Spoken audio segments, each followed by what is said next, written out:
Greetings, everyone.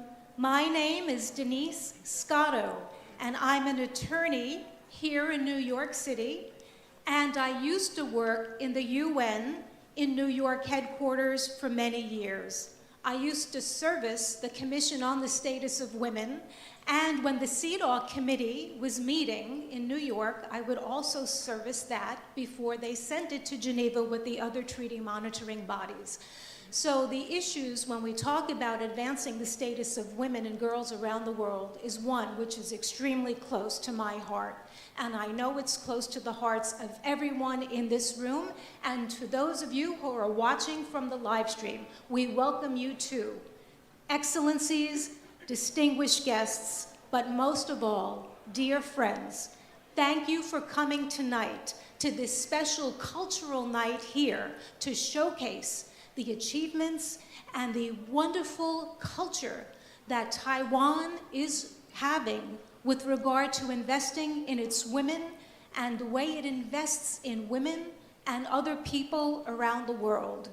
We know that investing in women is such a game changer because it changes the life of that individual woman, her children, her family, and the community. And this does impact community by community, our nations, and our global world.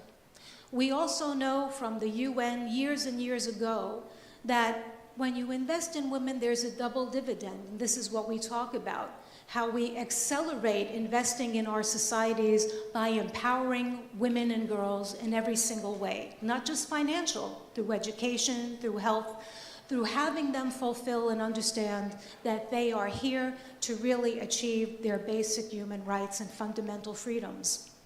Taiwan, in my opinion, and as many people know, is a leader. They're at the forefront of advancing the status and progress of women and girls around the world. I can attest to that because I have been in Taiwan many, many times, and I have helped so many people in Taiwan take a look at laws that relate not only to violence against women, but many other areas as well. And I can honestly say that I'm so impressed and inspired every time I meet these beautiful people from Taiwan, and in particular, these ambassadors or Taiwan delegates who are here in New York during the Commission on the Status of Women. It's a real honor for me to be here. And I'd like to say that we have many of the old-timers who actually started this here, of bringing women from Taiwan, from Taipei, here to New York to the Commission on the Status of Women and the side events, the alternative events that go on during this time. And Professor Chong-Che is here, and I'd just like to have her stand up because we all stand on the shoulders of her, and without the efforts that she has done, we wouldn't be here today. So I'd like to now commend Ambassador Lee for his leadership in bringing everyone together for this particular program tonight as we examine the image on this beautiful slide, how fostering women and girls' financial resilience is so significant. And we will hear from many different kinds of perspectives about how this is done, who does this, and the way it impacts women and different countries. And we know that when we have these global UN goals, it's really about collaborating and having partnerships for the goals, right? Because it's not just about focusing on women. When we help women, we help everyone. We help men in society too. And we need everybody on board to do that. Not just the UN, not just the government. We need business to do that. We need small business to do that. We need the academic community, but we also need the NGO, the activist group as well. It's a huge effort because it's about all of us. It's about our one humanity, our shared humanity, and how we can come together to create a better world for everyone. I think that our speakers tonight will be very insightful for all of us, but before we get to that portion of the program, it is my very deep honor to invite Ambassador James Lee, who, if you don't know, is the Director General of the Taiwan Economic and Cultural Office here in New York. That means he's also the head of the UN task force here in New York. And that's a very big position because, as you can see, we have so many different people, so many diplomats from many countries here in this room, and this is a wonderful opportunity for him to shine and to have everyone from his community shine. Without further ado, Ambassador Lee, the floor is yours.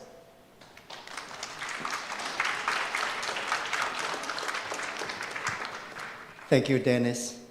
Her Excellency, Deputy Prime Minister Dela of Eswatini, Minister Figueiredo of Paraguay, Tuvalu Prime Minister Special Envoy Lafay, Excellencies, Ambassadors, Honorable Senator from Canada, distinguished guests, ladies and gentlemen, good evening and welcome to everyone joining us here tonight for this CSW SAI event. Firstly, I would like to thank the Marshall Islands, Palau, and the Concordia for co-hosting our CSW SAI event, Taiwan Main Stage and Culture Night. In his message for the International Women's Day last week, UN Secretary General Antonio Guterres indicated that achieving full gender equality remained one of the UN's top priority. However, achieving this goal is not without challenges. Gender discrimination and unfair accessibility of financial support continue to deprive women of opportunities to reach their full potential. Secretary General Antonio Guterres noted that at our current rate, it will take some 300 more years for women to achieve the same legal status as men around the globe. This is unacceptable. We need to boost our effort to accelerate progress, and one of the effective ways to move forward is to foster women and girls' financial resilience. Gender equality is a fundamental right. Only by achieving it can we ensure sustainable development and a better world for us all. Taiwan stands at the forefront of this effort in promoting gender equality and women empowerment. According to the latest UN Development Program Index and the OECD Gender Index, Taiwan ranks first in Asia and sixth globally in the overall gender equality.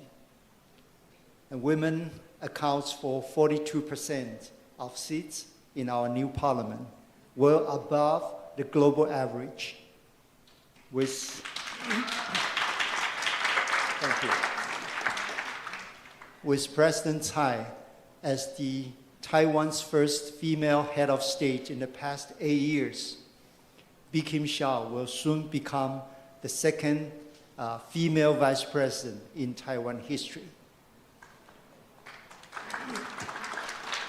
Thank you.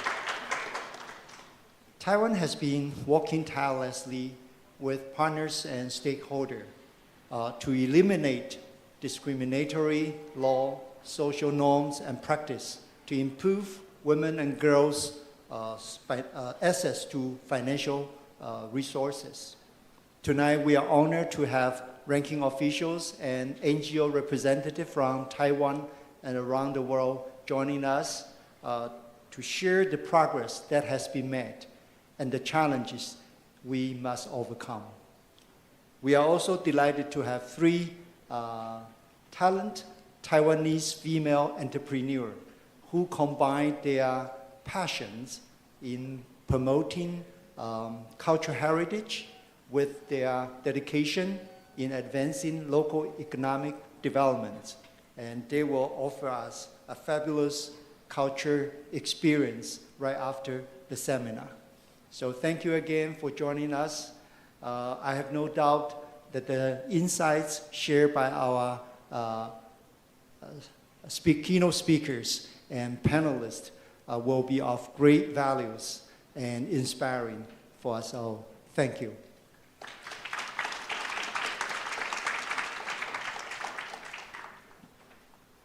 I think Ambassador Lee really stressed that advancing the status of women and girls is a human right. If we look at the UN Charter and we look at the Universal Declaration of Human Rights, we talk about men and women, and that's the bedrock of everything. So right now, I'd like to show a little bit of a counterpoint to expand upon what Ambassador Lee was talking about in terms of what Taiwan is doing. And we have a short video clip that we'd like to show now. So I'm going to ask that we show the video clip before we have some of our dignitaries actually start speaking. Without further ado, let's go to the video. We strive for perfection with heart and soul. We protect our land with selfless devotion. Together, we make Taiwan more cultural and humanistic. Power of women. 第748号解释修正通过。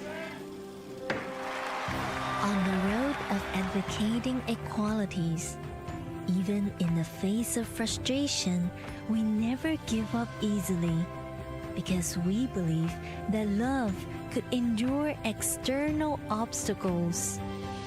Gender equality in Taiwan. In the wake of the economic miracle, women are no longer absent from work.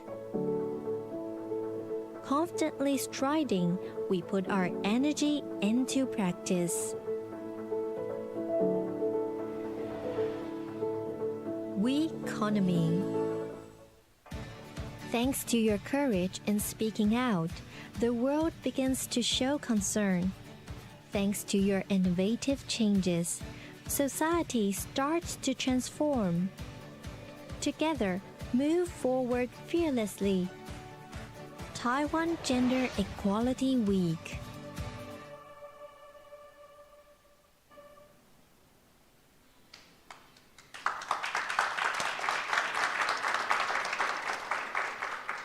So this program tonight is supposed to be one that's fast-paced.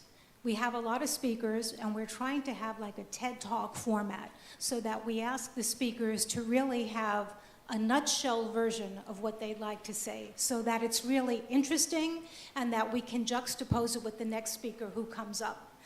But I would like to say now, we do have a keynote speaker, and that is someone who will give a message straight from the heart. You know, I spoke with her briefly earlier this evening, you know, and I think that we will really all feel how she opens up someone's heart in so many ways. And I'd like to now say that Ambassador Kabua is our speaker. She's the permanent representative of the permanent mission of the Republic of the Marshall Islands at the United Nations here in New York. And I'd like to just give a little bit of a background about her. Until her last appointment, she served as ambassador to Fiji, and then before that, she was the position of ambassador to Japan. So we have someone who is extremely well-versed into the diplomatic corps, but also in these issues as well. She is going to share her perspective on the cooperation between Taiwan and the Marshall Islands and how they have been improving the empowerment and gender equality of women in the community. We're waiting to hear from you, so without further ado, Ambassador Kabua, the floor is yours.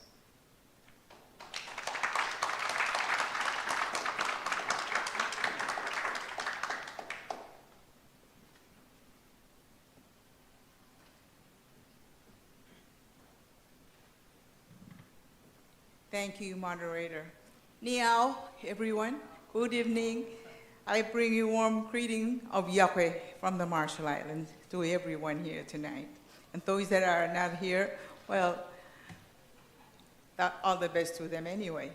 This has been a very busy week, and the next week also with the CSW ongoing, and also with a very small mission.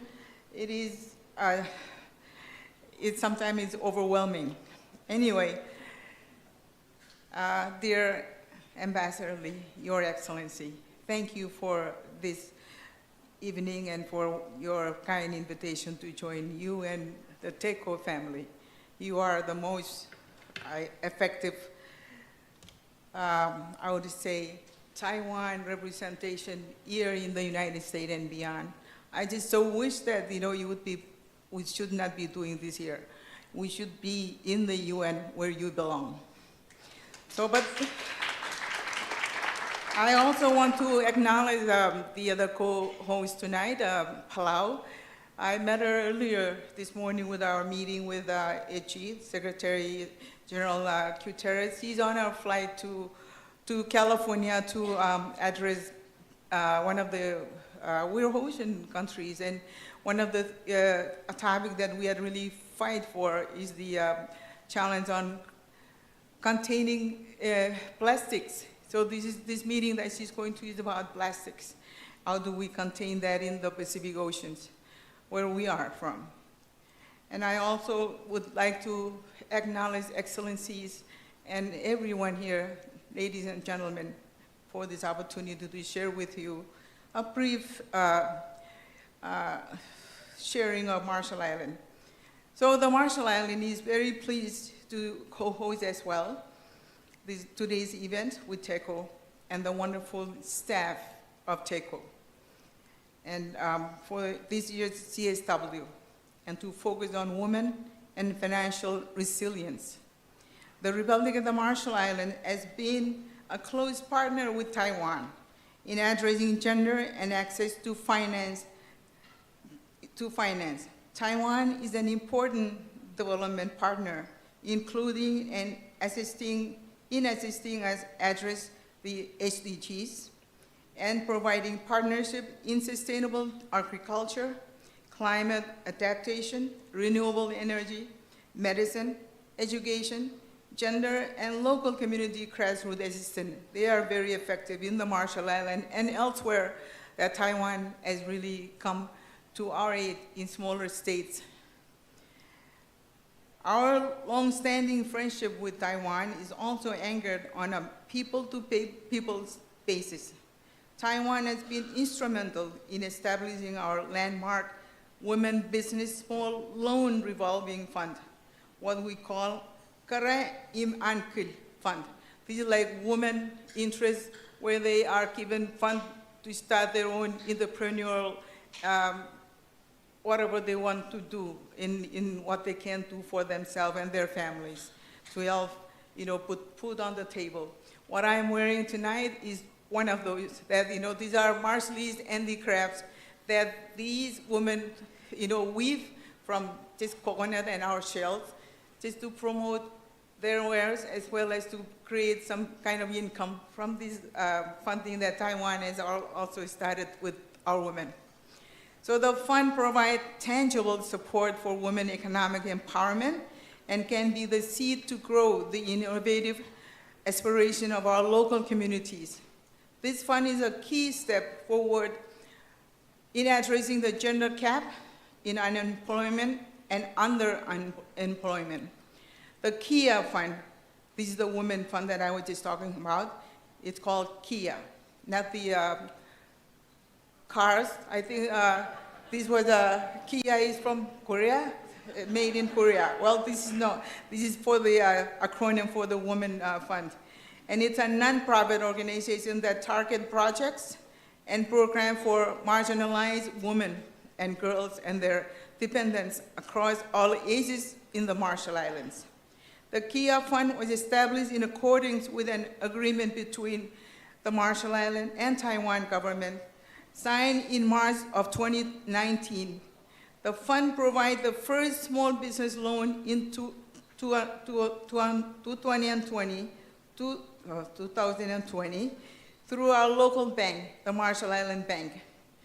And through our local bank, the fund is managed by our longtime local women's NGOs. The KIA Fund seeks to achieve gender equality by expanding opportunities, resources, and rewards for women while building and strengthening gender-focused networks and coalition to improve the lives of women in the Marshall Islands. The guiding principle of the new funds are two: one, promote women talent and innovation. Second, support women economic development. Third, to provide support to organizations and individuals, and to support Marshall Islands' national economic policy. This fund is island-tailored and designed to provide access at ground level to help women in local communities advance entrepreneurship and help build our private sector. We are not flying in consultation to write report or host more workshops. We cannot afford that. So we are directly investing in our future with tangible results to help grow women-owned small-scale enterprises. One advantage to being a small nation and government is using opportunities to cut through layers of bureaucracy and reduce red tape approaches. The Marshall Islands and Taiwan are true partners, working with civil society and individual women entrepreneurs to seed fund their business and to help create financial employment and security. In the Marshall Islands, where we are a low-lying atoll state with no higher ground, women are uniquely more vulnerable than men to the effect of humanitarian crises such as climate change impact. And as women, our critical role in recovery and resilience is gaining recognition. Despite some important progress on addressing gender policies and legal reforms, we have many deep challenges on core gender goals. We know that Taiwan will continue to be an important and primary partner with us in advancing progress on gender, as well as on cross-cutting approaches across the development agenda. Taiwan has also been much to share with the rest of the world, and only if the UN would allow Taiwan to be part of this solution, making decisions in the UN that can be more gender parity, can be more inclusive and real for those small states.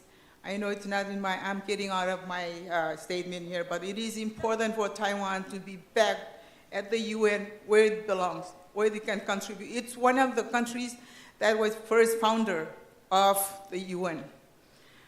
So anyway, Marshall Islands will continue to emphasize the rightful participation of Taiwan in the UN system, including specialized agencies such as WHO, UNFCCC, and ICAO. We remember when COVID was here, Taiwan contained itself, and Taiwan really did not spread what was coming in that all of us suffer from. But it shows how Taiwan, as a small state, continue to fend for itself and know how to survive. Anyway, so as we have for decades, the Marshall Islands remain standing strong with Taiwan in improving our human rights and our core development and working to ensure the democratic freedom of our peoples are there and will remain be strong. And we seek every possible opportunity to let the world know of our friendship and our partnership. Thank you so very much for this opportunity. Taiwan strong.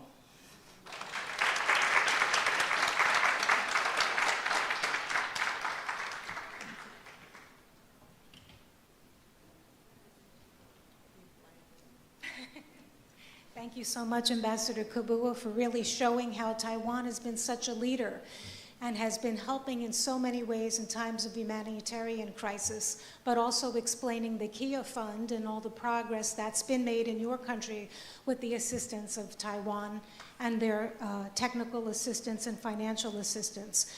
You're very right to say that these are extremely busy days and that everybody is overwhelmed with one activity to another activity to another. And it makes it even more special that we have someone joining us tonight who is with us from the Kingdom Eswatini. We have right now the Deputy Prime Minister, Her Excellency, Lulisili Daladla. She's the Deputy Prime Minister and was the first woman appointed as the country's Minister of Foreign Affairs. Before that, she was a senator, So she's been in positions of power and leadership in her government, in her country. In February of 2019, she visited Taiwan and met with President Tsai at that time. And then she's going to describe what came out of that meeting, a workshop promoting women's economic empowerment, which was held under the Taiwan-U.S. Global Cooperation Training Framework. This was held last week in the Kingdom of Eswatini to mark International Women's Day, which was just on Friday, March 8, as many of us know. So I would like to call the deputy to give her remarks and to speak about women's empowerment in her country and what she'd like to share about Taiwan. It's our honor to have you here this evening.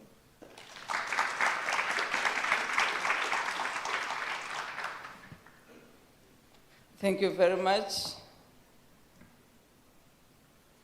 Your Excellencies, distinguished ladies and gentlemen, it is a great pleasure to be here tonight.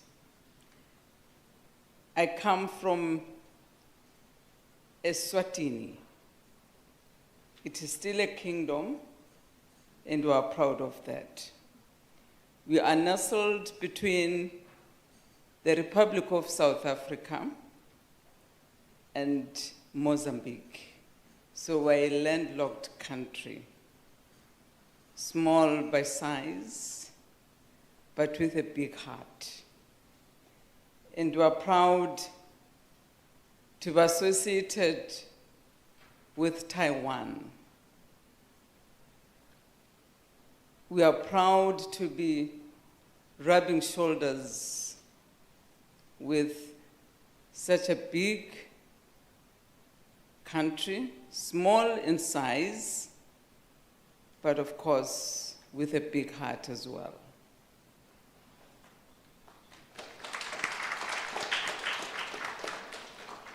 The Kingdom of Eswatini has got beautiful women, women who ooze confidence and pride, who believe in themselves. We're one country that is still embedded in its culture and traditions. We refused to be colonized when it comes to our culture and traditions. We enjoy our identity and we enjoy who we are. This is one unique element that is enjoyed by the whole continent. They like to be associated with Eswatini because it refused to detach itself from its identity.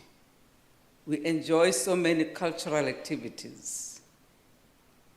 Last week, Women Regiment was enjoying a cultural event where we dance and sing. So we are inviting everyone here one day to visit this lovely kingdom, which is a landlocked one, modern but still cultural. It is an honor to stand before you today at the Taiwan Main Stage and Cultural Night, an event dedicated to fostering women and girls' financial resilience. I extend my heartfelt gratitude to the organizers for providing this platform to discuss such a noble theme. Taiwan and Eswatini have maintained, again, we're proud of this, no matter the pressure, we're just a one nation that once it makes friends, it keeps those friends. It keeps its promises.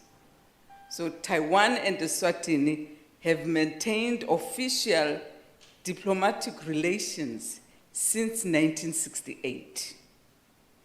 Eswatini is a staunch ally of Taiwan and supports Taiwan diplomatically, a fact that Taiwan greatly values amidst a complex international situation. In equal measure, Taiwan has been a significant partner for Eswatini in terms of economic cooperation and development assistance. Taiwan has provided highly valued assistance in various forms, including the microfinance initiative, including capacity building through scholarships and in-service training, not only for women, but for men as well. Infrastructure projects, healthcare assistance, agricultural development and technical cooperation, and these initiatives have contributed to Eswatini's socio-economic development and capacity building efforts. In the Kingdom of Eswatini, we recognize the pivotal role that women and girls play in our society. They are the bedrock of our families, the backbone of our economy, and the architects of our future. Yet, despite their invaluable contributions, women and girls continue to face formidable barriers to financial empowerment and independence. Of course, we've come up with different financial empowerment initiatives, including one that we signed with Taiwan, whereby Eswatini got about 18 million to assist rural women with running their businesses. The theme of tonight's event, Fostering Women and Girls' Financial Resilience, resonates deeply with our commitment to gender equality and inclusive economic growth. We understand that financial resilience is not merely about access to resources. It is about empowering women and girls to control their destinies, seize opportunities, and thrive in a rapidly changing world. Program Director, Your Excellencies, empowering women economically is not only a moral imperative, but also a strategic imperative for sustainable development. When women are financially empowered, they invest in their families' health, education, and well-being, creating a ripple effect on positive change that reverberates across generations. To foster women and girls' financial resilience, we must address the structural inequalities and systemic barriers that perpetuate gender-based discrimination and marginalization. This requires a multifaceted approach that encompasses policy reforms, targeted interventions, inclusive partnerships. And as a country, we've come up with many policy reforms to address these barriers.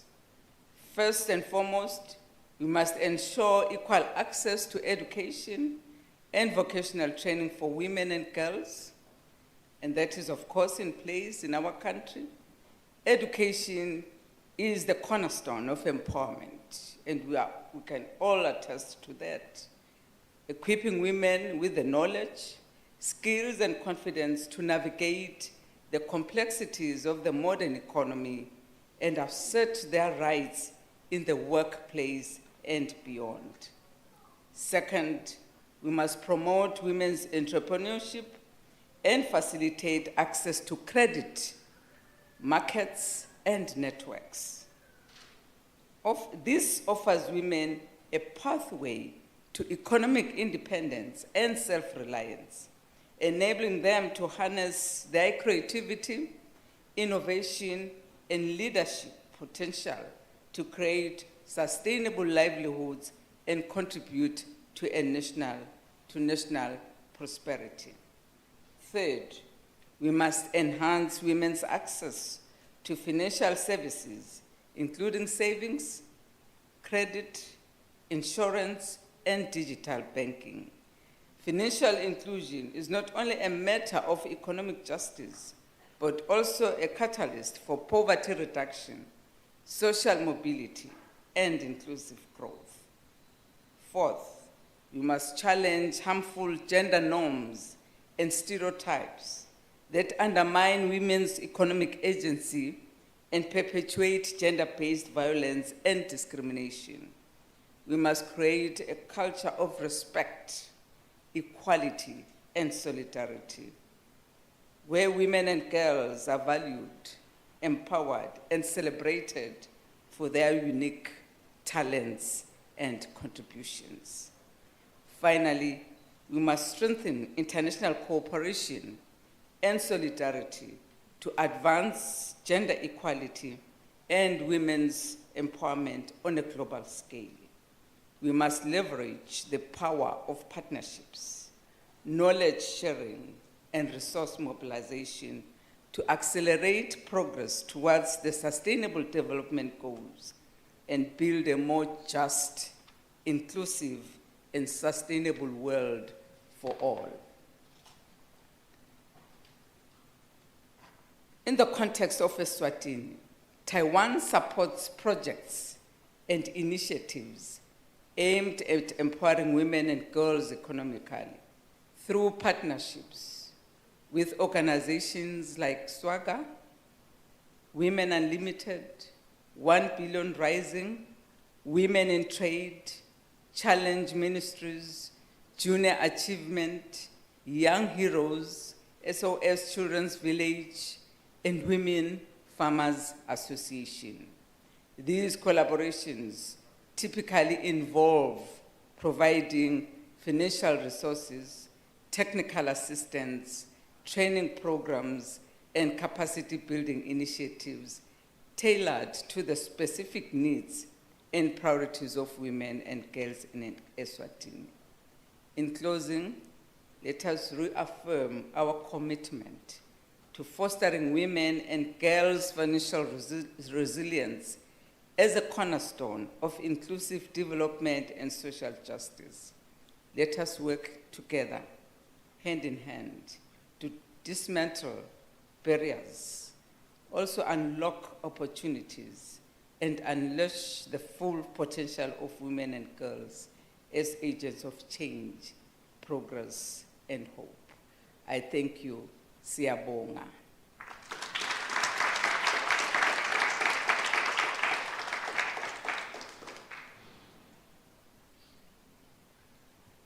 Thank you so much for that comprehensive reminder about women. And also, I think I'd like to stress one of the most important takeaways that we've heard tonight so far.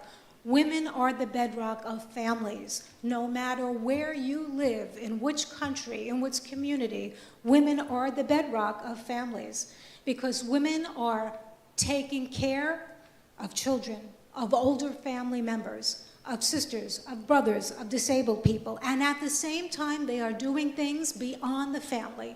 They are holding down a professional job, they have small businesses, they have online businesses. We could go on and on and on about what women are doing. So I'd like to stress that and thank you for really bringing that up. So that's a reminder of the world's women. We should be the architects of the future. We should be shaping policy that affects our human family.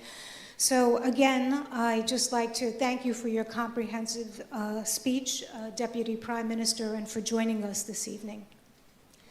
I'd like to turn now to our next speaker, Ambassador Kelly Curry. She's a former U.S. Ambassador at Large for Global Women's Issues. We were on some Zoom programs during the COVID pandemic, and she has a lot to share and to say.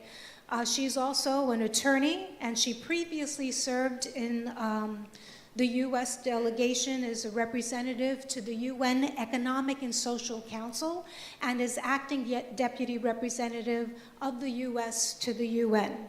She previously, before that, held senior policy positions with the U.S. State Department and several international non-governmental organization and humanitarian organizations too. So without further ado, I'm going to invite Ambassador Curry to take the floor.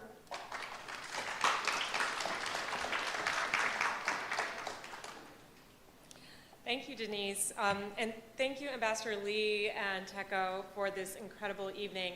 It's amazing, this packed house here. This is incredible. And to see all of you come out tonight to talk about women's financial inclusion and the importance of ensuring financial resilience for women and girls. It sounds like it could be a little bit of a dry topic, so I'm really excited to see all these people come out to talk about women's financial inclusion.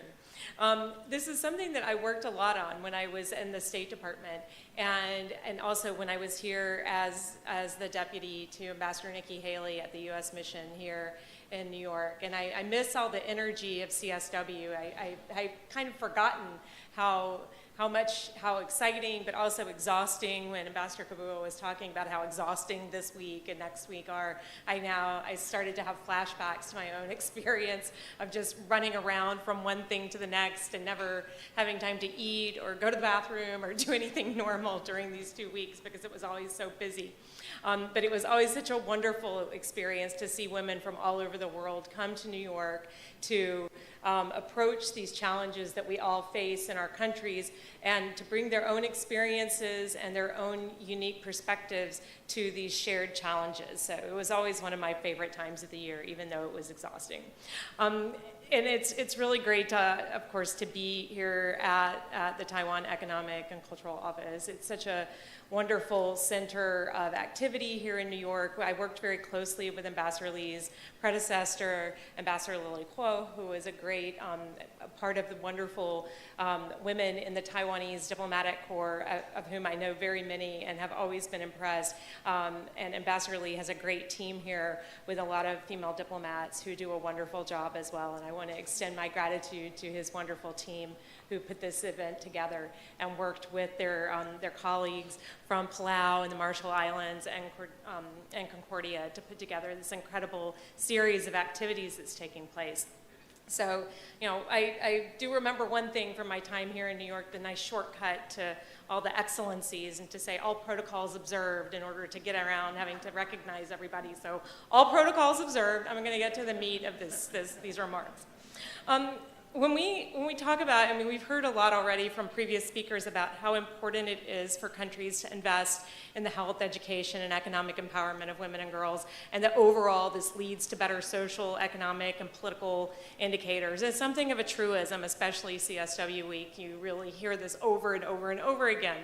But we don't always talk about the opposite, right? We don't talk about what happens when you don't do it, and how bad things can get when you choose not to invest in women and girls, and what that does to your society, how it damages your development and outcomes, how it creates instability in your society that doesn't usually stay in your country. It usually ends up pouring out and affecting your neighbors and your region, and oftentimes the rest of the world. And we can point to examples from around the world, from Afghanistan to South Sudan to many places that we all know, where we've seen how societies that routinely undermine women, who don't invest in women, who don't allow women to play full roles in their society, tend to be the most unstable places, the places that have the biggest challenges meeting development outcomes. So this is, I think that when I think about these issues, to me these are national security issues. I come from a national security background, and so I think of women's financial resilience as a national security imperative. And that's why I think it's so important for my country and for our partners to invest in it, because it is a national security imperative. It's not just a nice thing to do. I recently, in my current role as a fellow at the Atlantic Council working on a development cooperation project, we published a new report. It's called the Atlantic Council Freedom and Prosperity Atlas, and I encourage you to go out and read it. It's full of charts and data and is pretty dry, I'm going to say. I'm not going to lie. Lots of economic data, lots of charts. But one of the most interesting things, I wrote the chapter on the Indo-Pacific. And what shocked me, even given my background, I guess it shouldn't have, but it really surprised me when I looked at the data. This project tracks data, economic, social data related to freedom and prosperity over a period of 25 to 30 years. And one of the most interesting things that I observed when I was looking at the data and trying to figure out what to write, what to say new about the experience of the growth model in the Indo-Pacific region and Asia over the past 20 years, was it really surprised me to see that if you looked at the different indicators for, and it breaks out a bunch of different indicators for freedom and prosperity, the indicator that showed the most correlation, that tracked up at the same rate as economic growth, was women's inclusion in the economy, and for each country that we looked at. And you saw this across the region at a regional aggregate level, but you also saw it at the country level too. And it was very, very clear. And actually, if you took out the women's economic empowerment aspect, then pretty much every other indicator stayed flat across the region, while economic activity went up and growth went up. So this told me that not only is it important, it may be the single most important thing that these Asian countries did. And we talk a lot about the Asian growth miracles that Taiwan and Korea and Japan have experienced, but we don't really think in terms of those economic miracles as having been driven by increased workforce participation by women. But the reality is that that may be one of the single most, if not the single most important thing that drove those economies to continue growing over the past 20 years after they had become mature economies in many ways. But we also saw the same thing in countries like Indonesia that are still developing. And so it was really interesting to me to see this. You can read all about it. I encourage you to go to the Atlantic Council's website, to the Freedom and Prosperity Center's piece of that website, and look up the atlas. It's online. But it was really amazing to me to see that. And this really validated the work that we had done with something called the Women's Global Development and Prosperity Initiative, WGDP. And I worked on this initiative when I was at the State Department. We worked very closely with our Taiwanese partners on it. They brought a lot to the table during this when we were developing it.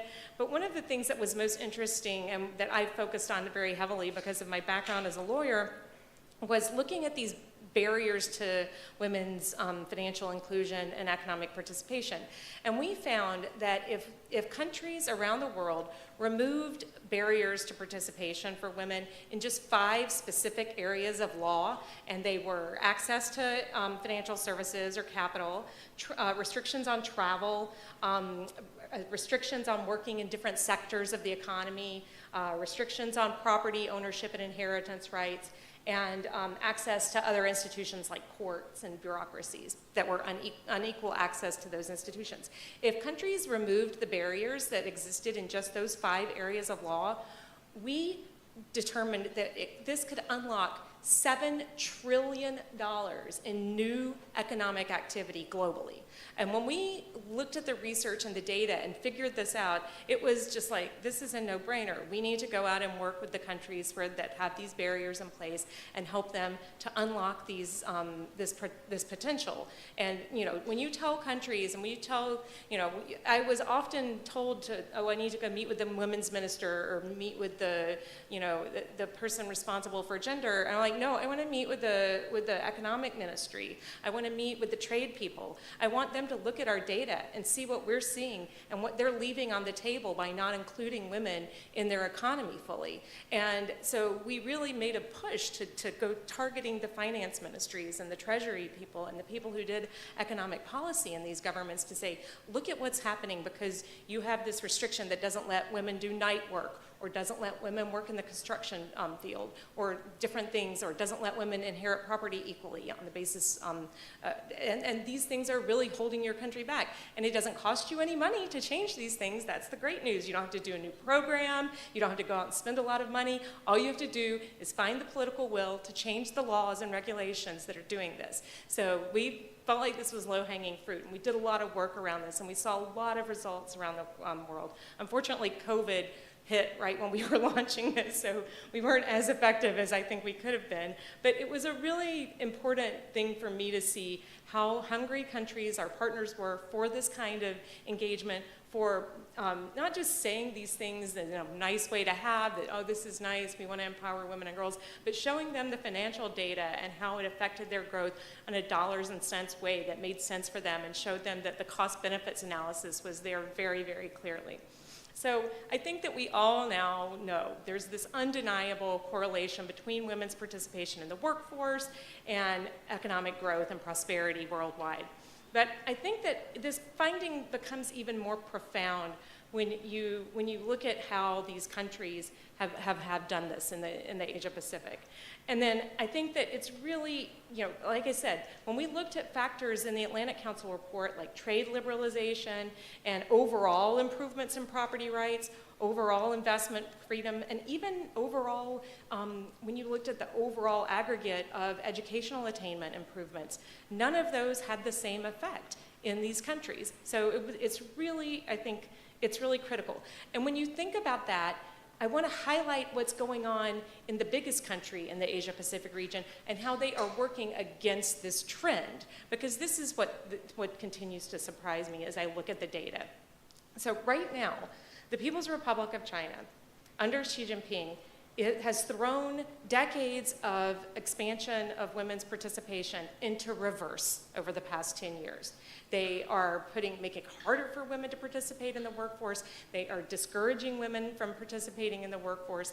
And it is becoming a huge problem, not just for China, but for the whole region, especially if you think about what one of the main drivers of growth has been in the region. And if you have the biggest country in the region, the biggest economy in the region going literally slamming the car into reverse, not only does that hurt the Chinese economy, but it has a demonstration and it weighs heavily across the whole region. And this is what I'm very, very alarmed by right now. To see this happening after this, in a region that's really experienced such phenomenal growth, and to see this regression on economic empowerment is very worrying, and it should worry everyone in the world who wants to see women advance globally and advance economically. And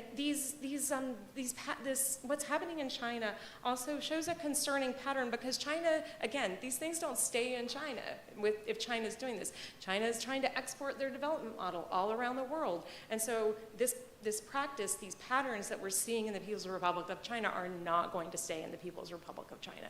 They are going to have an impact even beyond the Indo-Pacific region.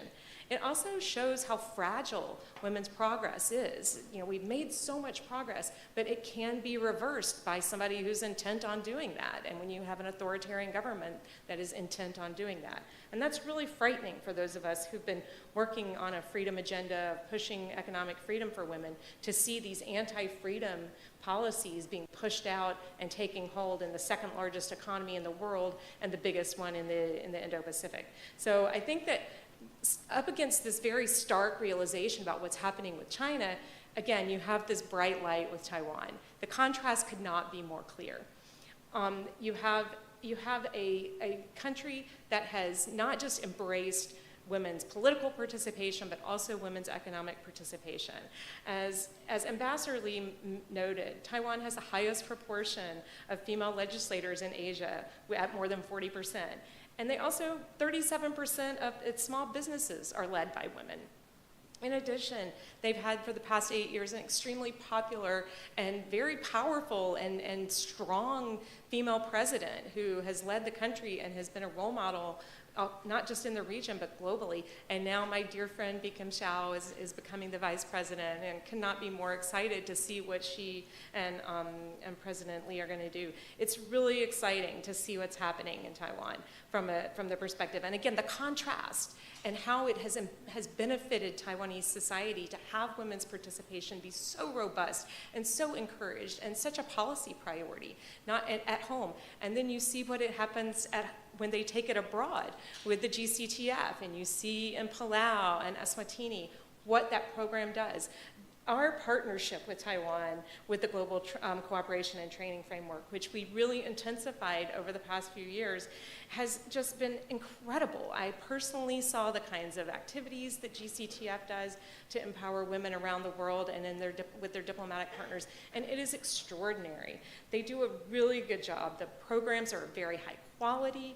They are really about helping women to find economic empowerment where they are. They listen and adapt to the local context in ways that a lot of donors do not. And they focus really on what the women in these communities need. They don't come in with a donor-driven agenda. They come in and listen and ask questions and then develop a program jointly. They work on things like entrepreneurship and accessing markets and other things that are important to these women in the partner countries who are seeking to build their businesses. And it's because it's so demand-driven, that's what makes it so successful.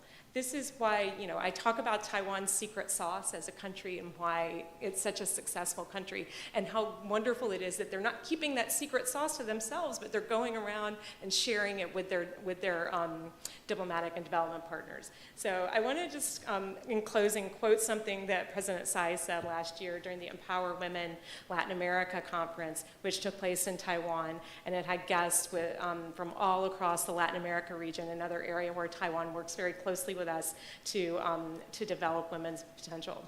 She said, "We work hand in hand with our diplomatic allies to assist women in upgrading their professional skills.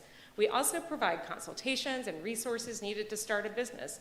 With this support and encouragement, more women can realize their dreams of becoming entrepreneurs. Through these projects, women become economically independent and improve their working conditions.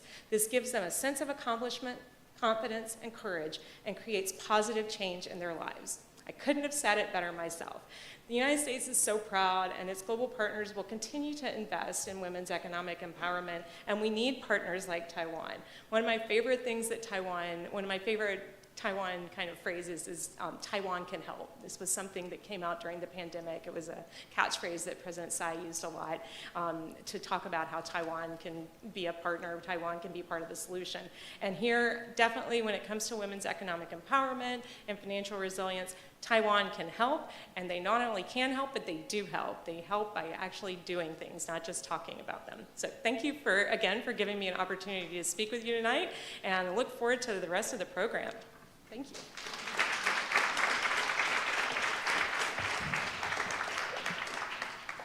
Thank you, Ambassador Curry. We do have to move on, but I'm going to take one opportunity to speak about what you said. You talked about how change in the law is so important, and that's really true. We know the Convention to Eliminate All Forms of Discrimination Against Women is the international Bill of Rights that deal with every issue relating to women. Some people say from cradle to grave. It deals with employment. It deals with access to credit. It deals with education. It deals with health. It deals with women in leadership. On and on and on it goes. So it's really critical that for those countries that have ratified CEDAW, as it's known, to really implement this in their national law and their national legislation, to then create policy and programs around that really touches the lives of women and girls on the ground day to day. So it really is important when we have CEDAW in place that we repeal discriminatory laws that are very negative in fact or in practice that deal with women and girls. And this is a real challenge in order to do that. You did mention there is a lot of regression against women, and that's not only in China, but around the world we do see a trend where there is so much regression in one area or another. And it's not really for us to talk about that right now, although we could, because the focus tonight is on fostering women and girls' financial resilience. So I'd like to remind our upcoming speakers that we want to dance and sing, as the Deputy Prime Minister had talked about. We have our cultural representatives, and one of them, Miss Lynn here, who is going to be doing that. And you can actually experience that with her. I've done that before for many years, and it's a real delight. So let's remember that when we have our next speakers come up, you are holding all of us back from the cultural experience and the reception, the food and the drink. So I am now going to put some pressure on our next speaker. I'm going to turn to him. He's on the hot seat. And we have the director of the Indo-Pacific Directorate, the Ministry of Foreign Affairs of Lithuania. So we have Julius Pranavicius with us today. His past includes being the director of the European Union Department, the Ministry of Foreign Affairs of Lithuania, the Deputy Director of the EU Council, the Presidency Department, Ministry of Foreign Affairs of Lithuania, and he will speak tonight on our topic, women's empowerment and financial resilience from the Lithuanian perspective. Please, the floor is yours.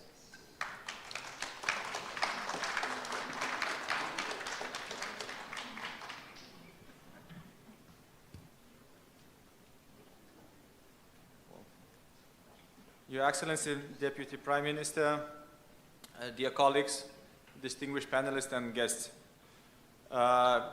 It is my honor to be here today and at the opening of Taiwan Gender Equality Week and to join this initiative. I would like to thank our Taiwanese friends for extending this invitation. Lithuania and Taiwan are linked by a special bond, a bond of friendship. Advancing at a rapid pace and in a spectrum of fields over the last couple of years, our relations are driven by a solid foundation. We are both like-minded, frontline democracies, sharing and defending the core values of democracy, freedom, rule of law, and, of course, human rights. This year's focus on fostering women's and girls' financial resilience draws a special attention to women's financial empowerment and well-being, an indispensable pillar for achieving gender-related SDGs.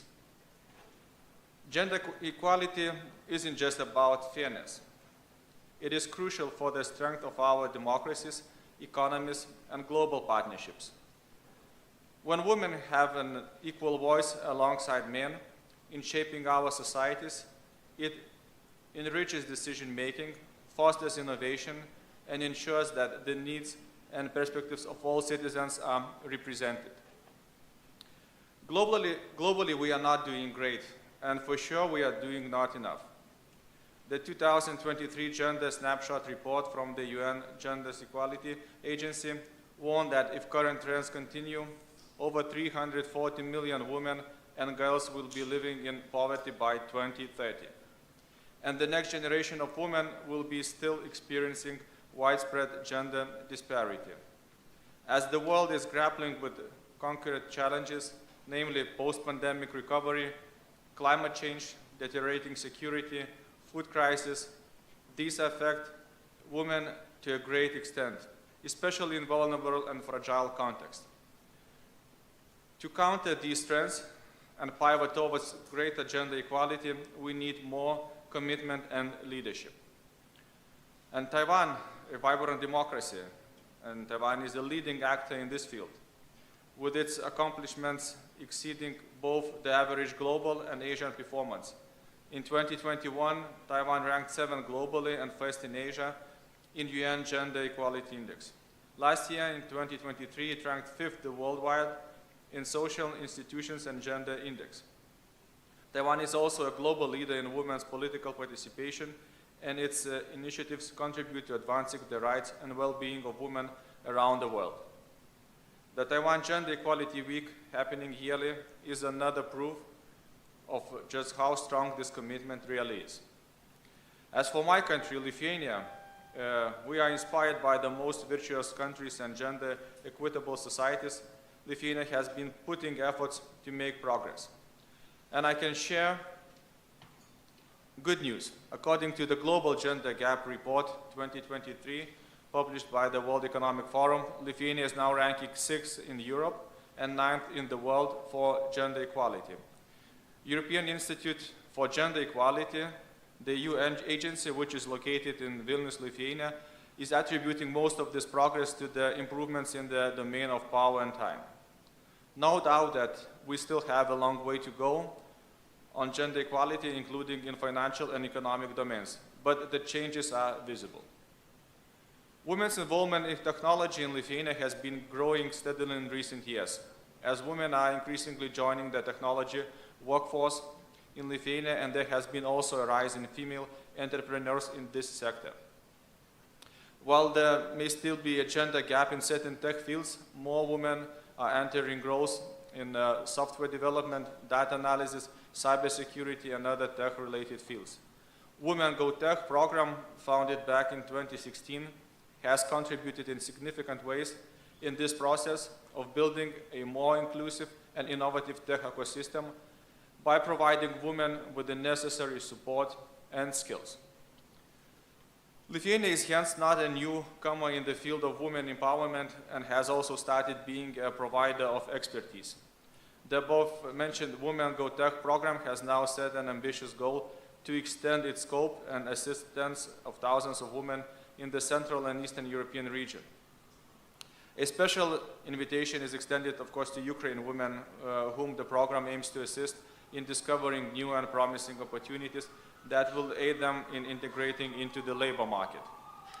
Let me give you some more examples of our development cooperation initiatives in this field.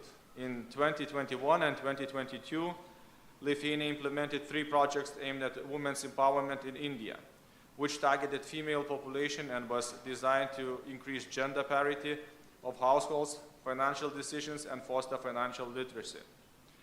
In the same period, Lithuania implemented 6 projects in Palestine in the field of women's economic and digital empowerment. These initiatives were tailored to strengthen the participation of women and girls in the labor market by providing knowledge and practical skills in technological entrepreneurship and digital businesses. In 2022, a bilateral project focusing on gender equality and women empowerment was carried on in Azerbaijan. The project was aimed at reducing the gender gap in science, technology, engineering, and mathematics by increasing regional awareness of women in successful careers in STEM fields. As Lithuania's Taiwan ties have been developing with dynamism over the last couple of years, especially in the economical and technological cooperation, we see a lot of value in mainstreaming gender equality in our joint initiatives. With our partnerships growing stronger, we are also eager to explore new grounds for cooperation, including in third countries, and especially in areas where our know-how can complement Taiwanese expertise. Female empowerment through financial inclusion, resilience, literacy, and digitalization could be one of those. This is even more so as Lithuania and Taiwan have already experience in working together in third countries. And here let me express our most sincere gratitude to Taiwan for joining Lithuania's reconstruction efforts in Ukraine. And this brings me to my last and most important point. As of 2022, more than 600 million women and girls lived in conflict-affected country, a sharp 5% increase since 2017. In these fragile conflict situations, due to a combination of factors, it is women and girls that bear the brunt of the secondary and lasting effects of war and conflict. In Ukraine, Israel and Gaza, Somalia and DRC, Mali, South Sudan, Haiti, Afghanistan, Iran, Myanmar, and other conflict hotspots, we see women and girls to be disproportionately affected, and this aggravates further the gender disparity for years to come. In the ongoing Russia's full-scale war against Ukraine, women continue facing numerous challenges related to forced displacement, heightened risk of violence and abuse, unemployment, economic insecurity, as well as a low access to basic services and resources. But at the same time, they are drivers of resistance and response to the war, carrying the major burden in providing for their needs of their households, participating in civic resistance, delivering social services, volunteering, delivering humanitarian assistance, participating in policy making, and serving in Ukrainian military. Undoubtedly, the involvement of women in and will remain pivotal to the country's recovery and reconstruction. Although the advancement of gender equality and women's empowerment is particularly challenging in conflict situations, it remains of utmost importance to recognize the role and leadership of women and duly support it. This is a critical issue that is demanding global attention and action. There is a lot we, the international community, can and must do to advance financial resilience of women and create conditions for future sustainable, equitable, and resilient recovery. Thank you.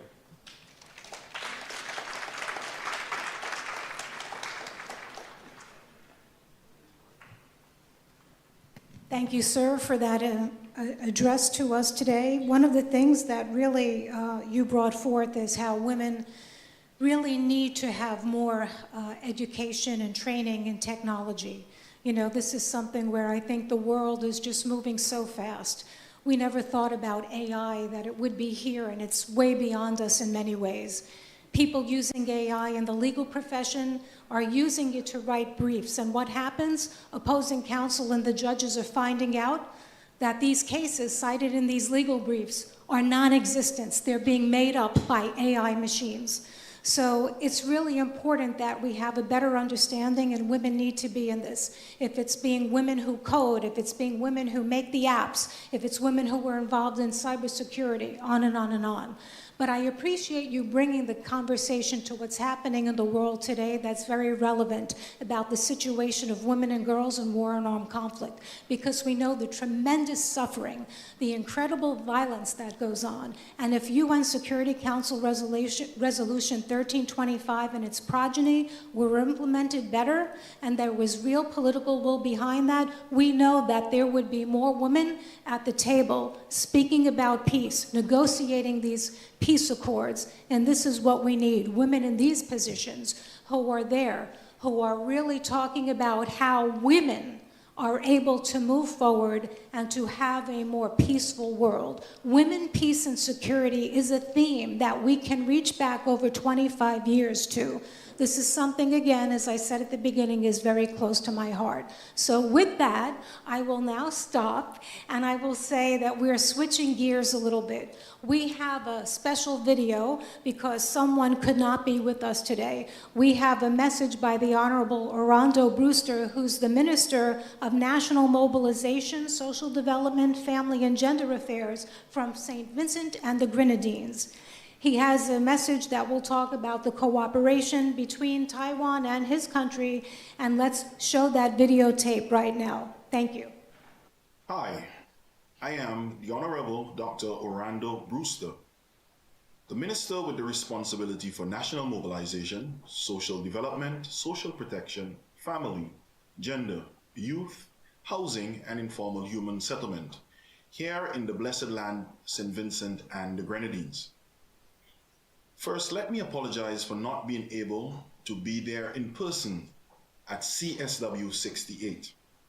However, this does not mean that we cannot continue to elaborate and expose the numerous gains and strides that have been made by women and girls across the globe. I'm especially saddened that I cannot be there with our brothers and sisters from the Republic of China and Taiwan as they celebrate this CSW 68. However, I must mention that over the years, the Taiwanese people and government has been very gracious to our land, St. Vincent and the Grenadines.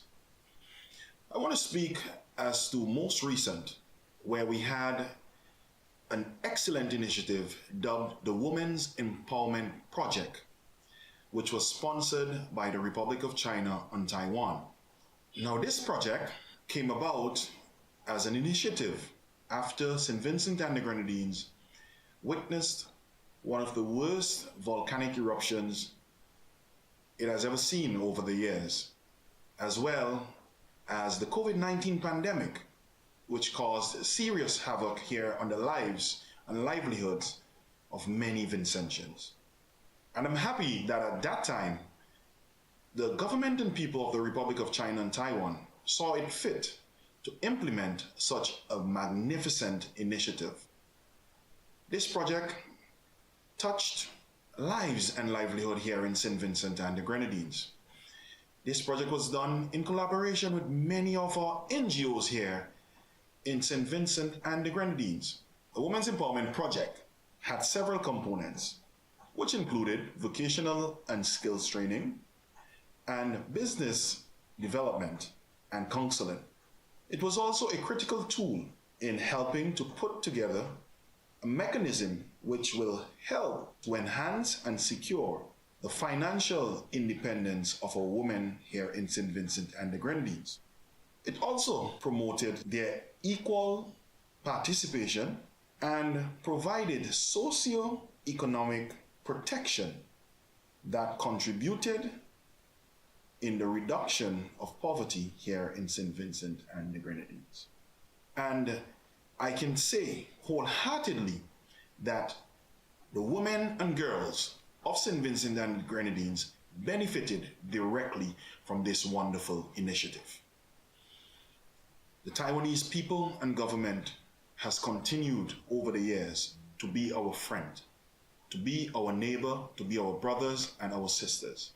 And we are truly grateful.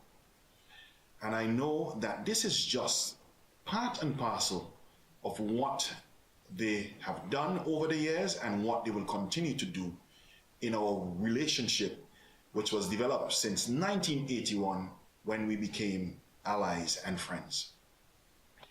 Again, I want to take this opportunity to wish the people and the government of Taiwan a successful year. And I want to wish you who are there in New York an excellent time at CSW 68. The government and people of St. Vincent and the Grenadines pledge its solidarity and its support to the government and the people of Taiwan.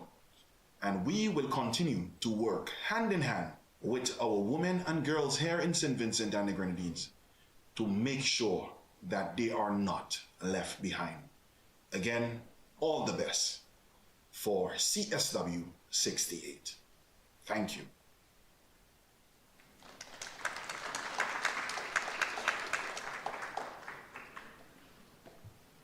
So now we're going to turn things around a little bit so that we can hear how women and girls would not be left behind with our representatives for the panel discussion.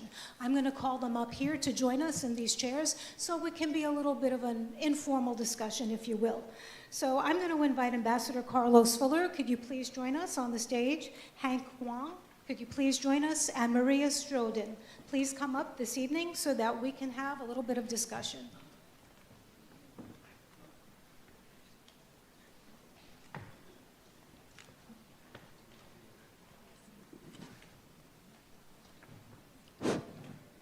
So our first speaker tonight is going to be Maria.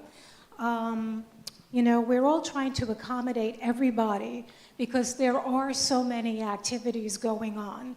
So I'd like to just give you a little bit of a brief background about her and have a better understanding as to how she will, you know, discuss this topic that we're here today to explore. So she's the executive director of Outright International, and prior to becoming that executive director, she's been leading the work of development and its communications team. In that position, she oversaw extraordinary growth and visibility, diversification, and increase in funding, in addition to launching groundbreaking initiatives such as Outright's COVID-19, Global LGBTIQ, and Ukraine emergency funds, and pioneering engagement with international business. Before Outright, she served as executive director of RFSL, which is Sweden's largest LGBTIQ organization. And in that capacity, she conducted leadership trainings for hundreds of activists on the topic, strength-based coaching and appreciative inquiry. So really she's done a lot to provide expert opinions to government foundations, UN agencies, and a lot with cooperation with many different sectors. So I'd like you to speak a little bit to the topic, since we know that you're under a time constraint, and we really want to hear what you have to say. So the floor is yours. Thank you so much, and thank you so much for inviting me to be here. If you've never heard of Android International, we work for better lives for lesbian, gay, bisexual, trans, queer people around the world. We have 55 staff in 18 countries currently, and I was very, very happy to see my colleague Jennifer in the video earlier. Jennifer led the marriage equality campaign in Taiwan, which, of course, as I'm sure you all know, Taiwan is first in the region to have recognized marriage equality. And I was very happy to see that video also, because I think it really speaks to Taiwan's view that gender equality is very linked to inclusion of marginalized populations such as the LGBTIQ population.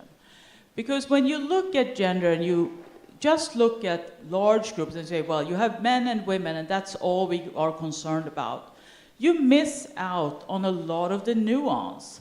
Women and girls are not the same. We're all very different, and at the end of the day, we're all individuals. So being able to incorporate that in your view as we all strive for gender equality, I think is so crucial. And I was really happy to see in that video how it demonstrates how Taiwan also sees how gender equality, democracy, freedom, respect for minorities, all of these things go hand in hand. I think this is particularly important because when you look at the world, there are still more than 60 countries that criminalize same-sex relations, in most cases as a holdover from colonial era. And of course, there are many more countries where LGBTIQ people face discrimination and exclusion, and that includes economic exclusion. So you already mentioned Outright's COVID emergency fund that we launched at the very beginning, within a few weeks of the pandemic being declared. And one of the things that I think came to the surface for many of us was that when there is a pandemic, everyone is hurting, but you still can't look at everyone and say, well, everyone's the same, so we need to support everyone in the same way. You need to look at the specifics. You need to look at gender equality in such a situation. And just to give a couple of examples that we learned about, where I can see the sort of specifics for the LGBTIQ population in such a crisis, is we interviewed a woman in an African country who said, she was now living in a big city, but when the pandemic hit, there was a risk. She lost her job in the informal economy, and she was afraid she was going to have to go back to the rural part of the country where she was originally from, because she felt if she went back, she may never be able to make it back to the big city where she had found community. Another person that we interviewed was in a small Caribbean island, and this person also had to move back in with their parents because they lost their income during the pandemic. And one of the organizations that we had been supporting had set up a support line where people could call in. And this person, this is what we heard from the organization that we had been working with, this person literally called the support line from the closet. And everyone who has heard of LGBTIQ people coming out of the closet can find it kind of ironic that someone has to step back into a closet because they were afraid their parents would hear them. And so I think this really speaks to the importance of ensuring everyone needs a measure of financial independence so we can make the decisions that we need for our lives independent of social norms and pressures from others. So that, to me, is one of the very important aspects. And then, of course, if you look at it at the macro level, there is a lot of data that is also supporting that just as gender equality is important for economic development, so is inclusion of other groups. And so, for example, there is a study that shows that countries that are not criminalizing same-sex relations are 4.5 times more likely to have foreign investments. So there are many data points that are coming out that really, I think, speak to the importance of economic inclusion. And I also just finally want to say that I think in order for us to create the kind of world where we want to live, where we have equality for everyone, including gender equality, including equality for LGBTIQ people, including equality for all other minorities, we really need to all come together, including governments, the private sector, and non-governmental organizations. Because when we work together, that is when we can create. And I think we've heard, actually, I've been very inspired today to hear about several really great examples that I think demonstrate this. Like, we've heard about really great examples where governments and non-governmental organizations and all other kind of actors have come together. And I think we are increasingly seeing that as well. Like, one of Outright's current initiatives is about economic inclusion and development, where actually we have support from the private sector to do a pilot project in several countries to promote economic inclusion. And so I think all of these things together, that's how we're going to move the world forward. So thank you very much for having me. Before you end, I'd just like to ask if you could speak a little bit more about the funds for the Ukrainian women, since we are speaking now about this, and we did hear about the impact of war and armed conflict. Take a few moments if you don't mind. Oh, absolutely. Thank you. I was trying to be mindful, but I'd love to get a follow-up question. So, I mean, one of the things that we have observed at Outright, I mean, from the COVID fund, but also from many other aspects, is that in humanitarian response as well, it's important to look at the different populations and ensure that you have that kind of help that's needed to move everyone forward. And so in the case of Ukraine, we launched a Ukraine fund within 12 hours, actually, of Russia's full-scale invasion. And to date, we have raised and distributed about $3.5 million to about 40 organizations, most of them in Ukraine, supporting LGBTIQ communities. And in addition, of course, special initiatives are only one avenue.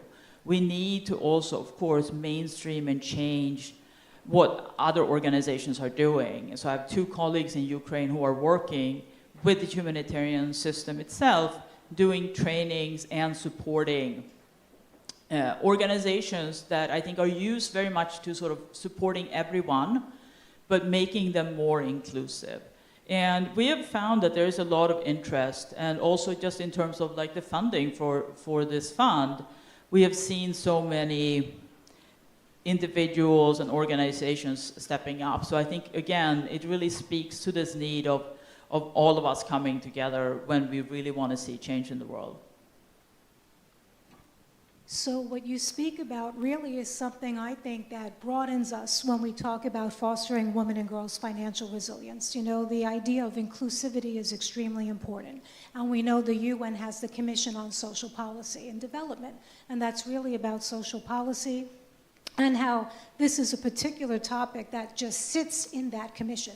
And then you can't really take away the social justice that goes into that. So when we talk about this economic empowerment, you know, it's all connected. Social justice, economic empowerment, you know, it's really complex in that sense. So, you know, things are very united in many ways, and I'm glad that you were able to bring that up, because you did that in a very clear manner so that we can really see. So thank you very much. I'd like to turn to our next speaker. You know, we have many people from the diplomatic corps who are very good friends with Taiwan, and we have another one with us today. Ambassador Fuller is here, and we're delighted that he can share his remarks with us.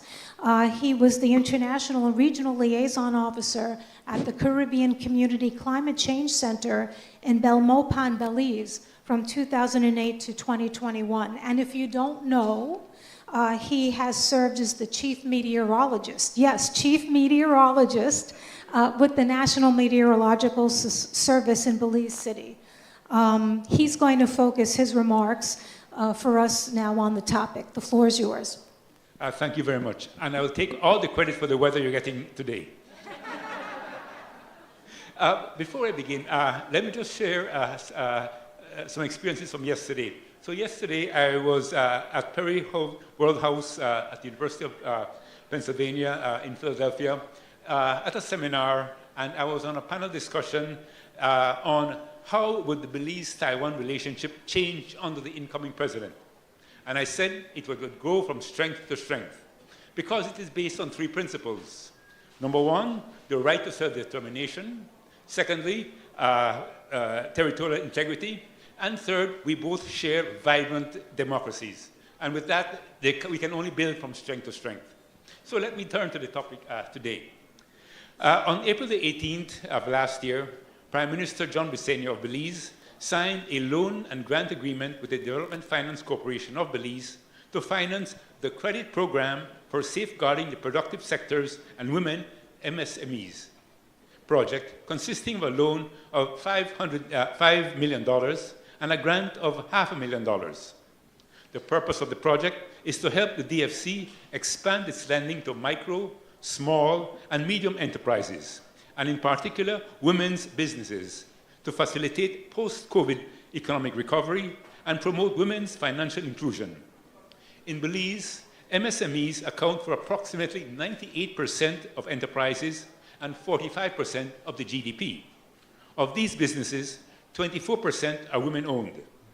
MSMEs are the driving force for the country's economic development, and by facilitating access to production-oriented financing, the Taiwan ICDF and IDB generate employment and promote economic recovery in Belize. Economic activities contracted sharply throughout the COVID-19 pandemic, and banks tightened their lending to control losses. As a result, cash flow reliant MSMEs faced liquidity problems and were forced to accept layoffs, permanent closures, and bankruptcy. Women-owned enterprises were particularly hard hit by these circumstances. Therefore, this project improves financing across MSMEs in Belize with a focus on promoting women's empowerment and helping the country achieve sustainable and inclusive economic recovery. In addition to the loan, the Taiwan ICDF also supports the DFC's digitalization, which will increase the access of DFC's clients to its financial services and better serve women entrepreneurs. And this is financed by the grant portion. The loan fund will be on-lended to MSMEs enterprises, providing employment in order to support their sustainability and post-COVID economic recovery, emphasizing those owned or led by women through access to production-oriented finance, while the grant funds will support the planned digital transformation of the DFC as an institution. In her remarks at the signing ceremony, Ambassador of the Republic of China, Taiwan to Belize, Her Excellency Lili Li Wen-Su, reaffirmed Taiwan's long-standing support for the well-being of all Belizeans, as well as of women's rights in the country. She also stated that, and I quote, "We look forward to continued deepening of Taiwan-Belize collaboration and relations." In his response, Prime Minister Briceño noted that supporting the development of MSMEs is an important national policy, and he expressed his appreciation for Taiwan's strong support in promoting MSME development in Belize. In concluding, let me also thank the government and people of Taiwan for their support, and to thank Ambassador Lee for the opportunity to share this initiative on the occasion of the 60th session of the UN Commission on the Status of Women. Thank you. Thank you so much. Your remarks were just so succinct and to the point, but yet really conveyed the message. We appreciate that, and I'm hoping our next speaker will do the same. We have another speaker here with us, Mr. Hank Wang. He's the president of the Taiwan Academy of Banking and Finance, and his background includes being the director of the finance department, Yulin County, the assistant professor at National Taiwan University, NTU, Department of Economics. So without further ado, the floor is yours. Thank you, Ms. Meredith. Can I give? Okay. I would like to thank Ambassador your invitation. Let me have the chance to be join this wonderful event. And for a long time, the Taiwan Academy of Banking and Finance, we do a very good job into reduction of women's poverty problem. So for this CSW 69 priority thing, I think is quite good for us to share our experience. So I will bring you can see that in the screen, okay? Okay, but before that, I will brief introduce our organization. The Taiwan Academy of Banking and Finance is a 43-year-old organization. We are responsible to improve the productivity of the banking sector in Taiwan. But right now, we have not only in Taipei City, but including the Taichung and the Kaohsiung. They all our bases. And our job is to provide the training program for staff of banking sector, but also issue some certification for the banking staff. But last year, we began our job on financial inclusion. That's a major solution for today's topic.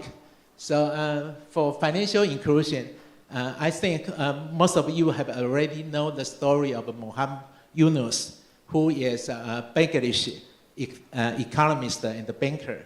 He created the microcredit to provide the loan to the rural area women. They have the money to make their business. So it wake up the industry to have to create the access to the banking service and to increase the usage of the bank and also to improve the financial products. However, after decades, we find that even the young generation have the bank account, but they still face the problem of bankruptcy. So in the year 2020, the World Bank Group redefined the definition of financial inclusion.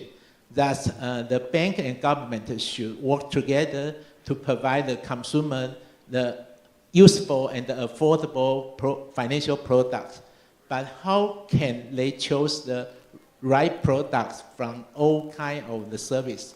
So that's my organization start to the job. That's to teach the woman and girl, they have the knowledge, can tell the right products from all kinds of the different financial service. So we set up this financial inclusion group to create the win-win strategy for the Macquarie to create a reliable financial system for all of the society.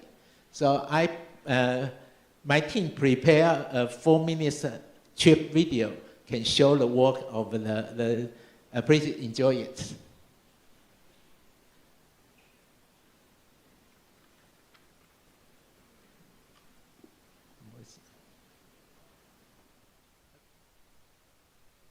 Literacy. Many women's basic needs are not being met, and they often encounter economic pressures, such as being unable to effectively identify financial products that are suitable for them, being burdened by excessive credit card debt, and facing poverty in old age. According to 2017 Standard & Poor's data, women had a lower rate of correct responses in financial literacy than men. This reflects challenges women face in financial confidence and in evaluating financial products. In response to this challenge, TABF designed a financial literacy program specifically for rural women titled Financial Wellness Self-Development Plan. This course adopts the methods of fitness training to ensure that each student can apply what they have learned to their daily lives. After laying the foundation, we combine lectures on different topics and introduce different financial products so that students can also independently decide what's suitable for them. After participating in these classes, I think that life is about remembering to keep accounts every day and then also distinguishing the things you need, must have, and want. TABF develops suitable learning materials and training cases. to build up women's financial management capabilities. TABF has assembled professional instructors and teaching materials to train rural women to gradually make their lives more stable and improve their financial resilience. Based on the successful experience in rural women, TABF continued to root these experiences deeper, collaborating with local governments and financial institutions. In September 2023, TABF launched the CSR Financial Wellbeing Public Welfare Project, contributing its experience and lesson plans in financial literacy education. TABF have developed an effective financial literacy curriculum for elementary schools through 2 years of trial and iteration, laying a foundation in campuses with positive feedbacks and expectations from students, parents, and teachers. Through interactive games, students are guided to understand money, fostering habits of saving and bookkeeping, while also strengthening awareness of fraud prevention, currency intuition, and personal risk, cultivating good financial attitudes and habits from a young age. This has a profound impact on the overall financial industry. Financial institutions participate in community activities and create value with financial users through CSR programs aimed at financial well-being, moving both parties towards a better and more prosperous self. The sparkle in the eyes of bank volunteers and the spark of interest in financial among students will eventually gather to become the torch of financial trust in Taiwan. Starting financial education in elementary school is an indispensable mission for the financial industry and a unique display of CSR. Nurturing the seedling of inclusive financial education to grow into a tree of hope that shades and nourishes every corner of Taiwan. Let us embrace the journey ahead with open hearts and minds, cherishing every moment as we build a brighter future together. And we are so to share our material and experience to all of you. So I hope we can work together. Thank you.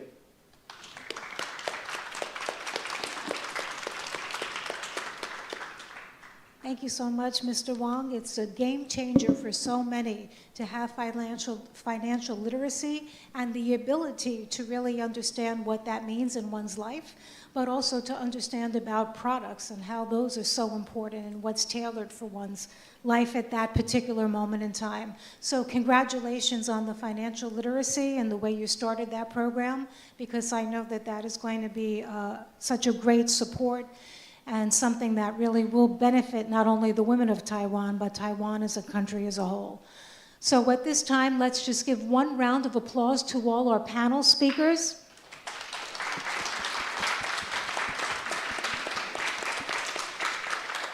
I wish we had time for questions, but we do have our cultural representatives and we have the experiences waiting for us tonight, and I'd really like to get them on the stage. So I will ask if you can return to your seats, and I'd like to call up our cultural ambassadors, the women who will be leading these experiences. So we have two Miss Lins, Miss Lin 1, Miss Lin 2. If you can both come up. Chun Feng Lin is someone I know for years. Please come up. Xu Peng Lin, I met also in Taiwan. Please come up. Hui Fang, please come up. Yes, these seats are for you. You are the VIPs on the stage.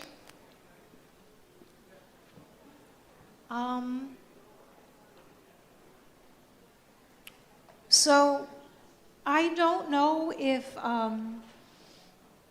anyone has read the program, but I'm just going to give a little bit about what we have here. We have some experiences that will be waiting for us upstairs. And these are the ambassadors, the representatives, who will be guiding us and who will be with us so that we can have a real taste of Taiwan in all its cultural glory, right? Because that's what it's about.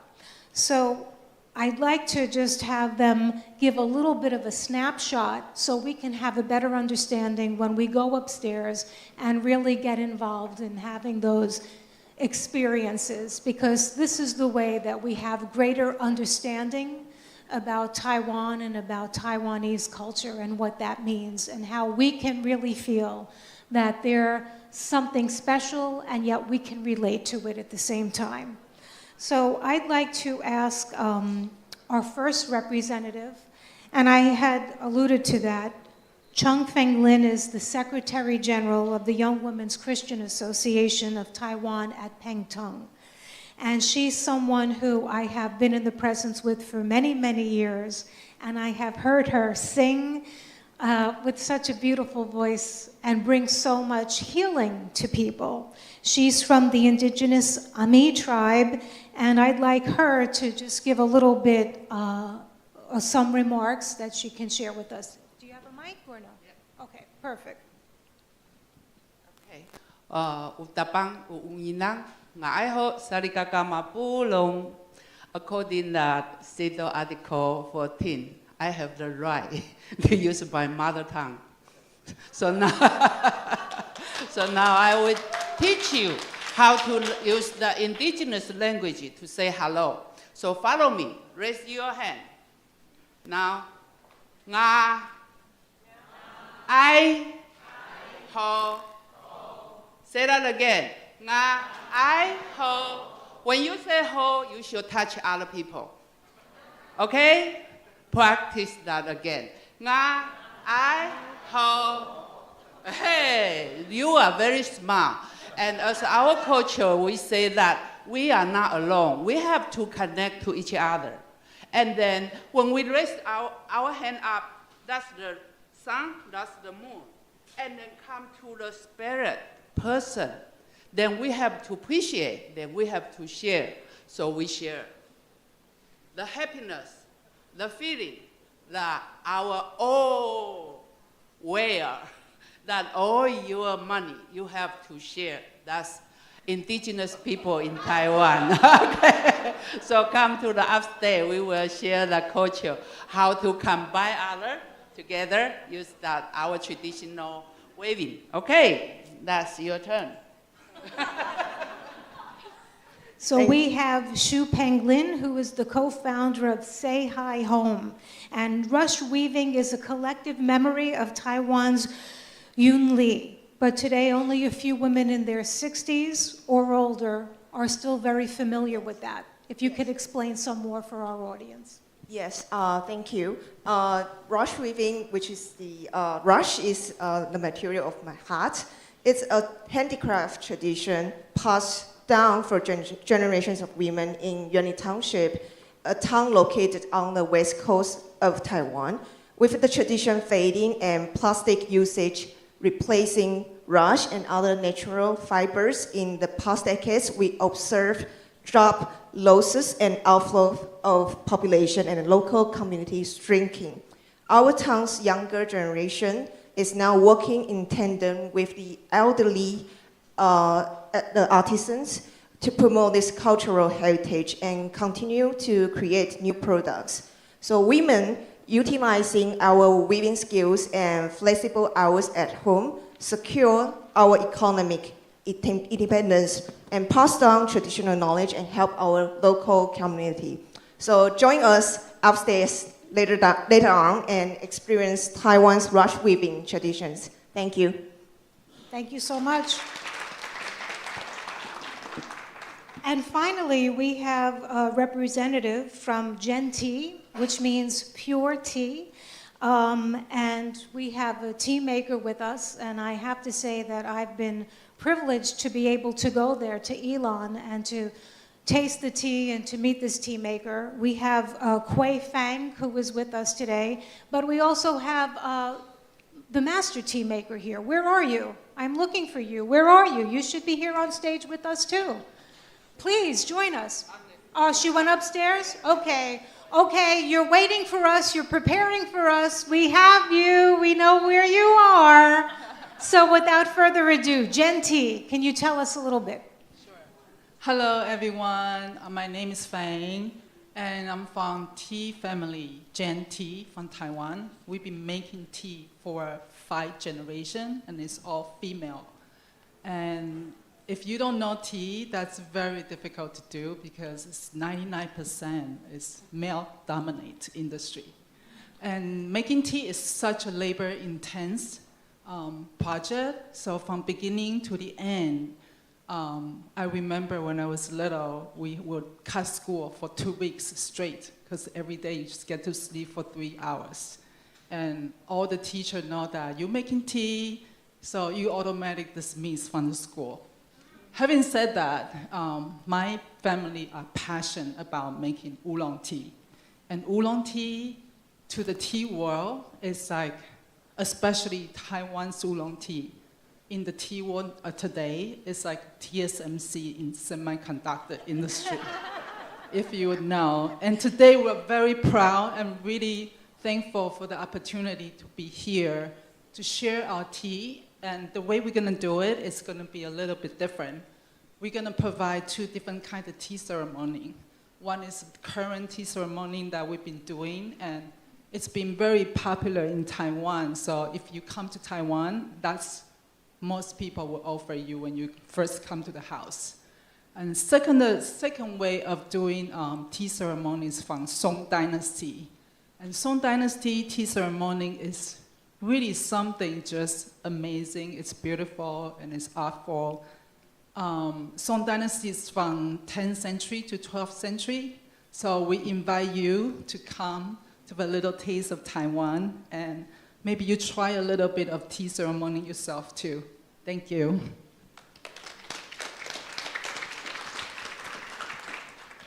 So I'd just like to turn it back to you, Ms. Lin, so that we can get ready and have a better mindset so that we can really be prepared for our experiences. Yeah. So moving the microphone for me. Now, because you sit for almost 2 hours, you need to do some exercise. So you see your hand moving. Na luan to iyo in hoyan. Hold it your friend's hand. Na luan to iyo in hoyan. So na luan also is another name for Taiwan as Amis language. Thank you.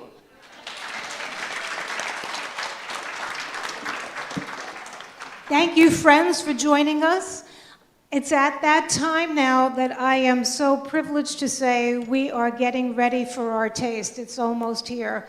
I want to thank all our excellencies for being with us today, so many distinguished speakers and friends. At this time, we will be going to invite the people in the first 2 rows to go upstairs for the cultural experiences. They're going to be held upstairs. We have limited space, so we need to take some turns of having people go up in different groups. So just because I'm looking at people in the front, I'll ask the first 2 groups to start going up so that if they want to enjoy some of the cultural experiences that they can. I'd like to thank everyone who's been here tonight, joining, lending support. I'd like to thank all of the fantastic team members, the tech people who have made this possible, everyone from the Taiwan UN Task Force for their dedication, and most of all for the Taiwan delegates who have come all the way from Taiwan to share their experiences, what they're doing, how they are leaders, not only in Taiwan, not only in the Asia-Pacific region, but globally around the world. Our heartfelt gratitude to Ambassador Lee and all of the sponsors tonight. With that, I would like to say we are ending the live stream. We thank you for joining us. We hope you have a nice evening, afternoon, day, wherever you are, at whatever time this is. We appreciate you being with us and supporting everyone here. And without further ado, as we continue, we do say that we promote the rights and the values of women and girls around the world. We leave no one behind anywhere in the world. Thank you. Have a good evening.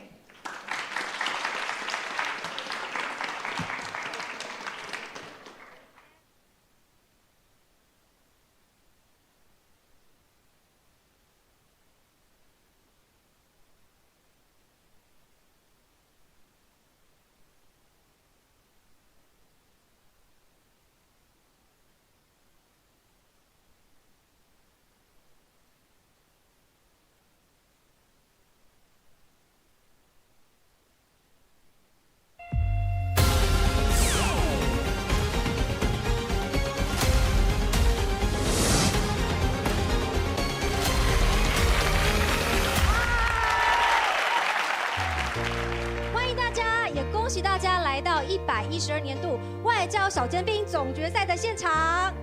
好，首先要恭喜哦，外交小尖兵今年20岁了，耶！好，因为疫情的关系啊，外交小尖兵暂停了2年，终于在今年复办。然后呢，我们要重启出国参访的行程。各位同学，想不想出国？想！我也好想出国。好，不过这个疫情呢，到底对全世界带来了什么样的影响？今年我们的主题就是疫后新思维，台湾青年新世界。所以待会儿哦，各位同学，我们就要听听看，你们对于疫后新生活有什么样的创新思维，可以让我们大感新鲜、大开眼界。中华民国外交部与教育部在112年的11月，于台湾北中南3区共同举办了外交小尖兵初选比赛。这场比赛汇聚了多组参赛队伍，主题定为“疫后新思维，台湾青年新世界”。在舞台上呈现出一场场精彩绝伦的戏剧表演。经过严格的评选，最终挑选出24支优秀队伍。今天的决赛将测试他们在团体英语即席演讲和益智问答方面的能力。在我们进入这2个重要阶段之前，让我们先回顾一下这24支队伍在初赛时所呈现的精彩演出。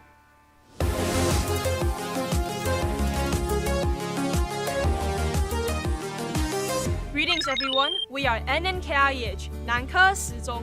We follow the story of Tam, a young boy who helps his family post-pandemic. Hypothetically launching Taiwan into an e-commerce era with this website. And it's important to remember that, regardless of the obstacles that we may face in the post-pandemic era, the future is always open up to your new advances. Ah, I see you have some doubts. I've got a friend here who can help you. Greetings, nice to meet you. I've heard a lot about your great-grandfather, so what seems to be the problem? Yeah, I don't think I'm ready to make such a great change to our business. Well, at times like this,